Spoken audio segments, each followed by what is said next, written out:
Bonjour les enfants, bonjour à tous. Ce matin, nous sommes le mercredi de Parashat Acharemot et Kedoshim. Et ce matin, nous commençons la Parashat Kedoshim. Alors, au tout début de cette parasha, Dieu nous demande de faire comme lui. Alors, qu'est-ce que ça veut dire de faire comme lui?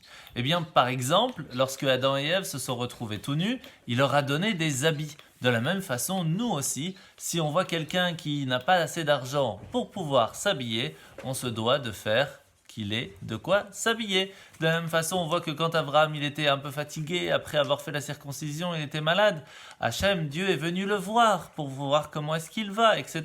De la même façon, nous aussi, si quelqu'un que nous connaissons, de la famille ou même un ami, qui est un petit peu fatigué ou malade, on doit l'appeler, savoir comment il va.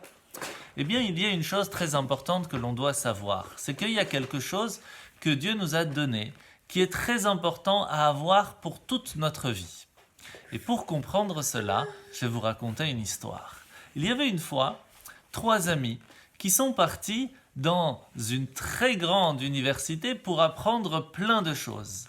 Le premier a voulu apprendre la mécanique et il va réussir à construire une voiture qui va tellement vite qu'elle peut faire le tour du monde. Le deuxième va apprendre à la NASA pour regarder dans les étoiles et va réussir à construire une jumelle qui va pouvoir voir depuis là jusqu'à l'autre côté du monde.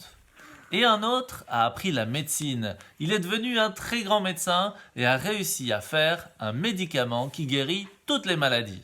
Mais c'est magnifique! Alors, lorsqu'ils se sont revus à la fin de leur diplôme, ils ont dit « Venez, on essaye si ça marche tout ce qu'on a réussi à faire ». Alors le premier prend ses jumelles et regarde. Oh, regardez, dans le palais du roi, il y a la fille du roi qui est malade. Peut-être on peut l'aider. C'est comme ça qu'ils prennent la voiture et en 2 secondes, ils arrivent jusqu'au palais du roi. Le troisième, qui était le médecin, va donner le médicament à la fille du roi et la princesse va guérir. Le roi va leur dire « Écoutez, je veux vous remercier, mais je ne sais pas comment. Peut-être qu'un de vous 3 se marie avec ma fille. » Et chacun dit « Mais attendez, c'est grâce à moi qu'on a vu que la fille du roi était malade. C'est grâce aux jumelles, alors c'est moi qui devais me marier avec la princesse. » L'autre il dit « Mais non, c'est grâce à moi et la voiture qu'on a pu arriver jusque là-bas. » Et le troisième il dit « Oui, mais en fin de compte, c'est moi qui l'a guéri grâce à mon médicament. » Alors la princesse va leur dire « Messieurs, c'est vrai que grâce à vous 3, j'ai réussi à guérir. Mais en fin de compte, dans le futur, pour toute ma vie, c'est celui qui a le médicament qui, si un jour, chas v'shalom, je vais encore être malade, pourra me guérir encore une fois. » Sachez les enfants que dans la vie, on a besoin de beaucoup de choses pour avancer. Mais il y a une seule chose qui est le médicament pour toute notre vie. C'est la Torah que Dieu nous a donnée.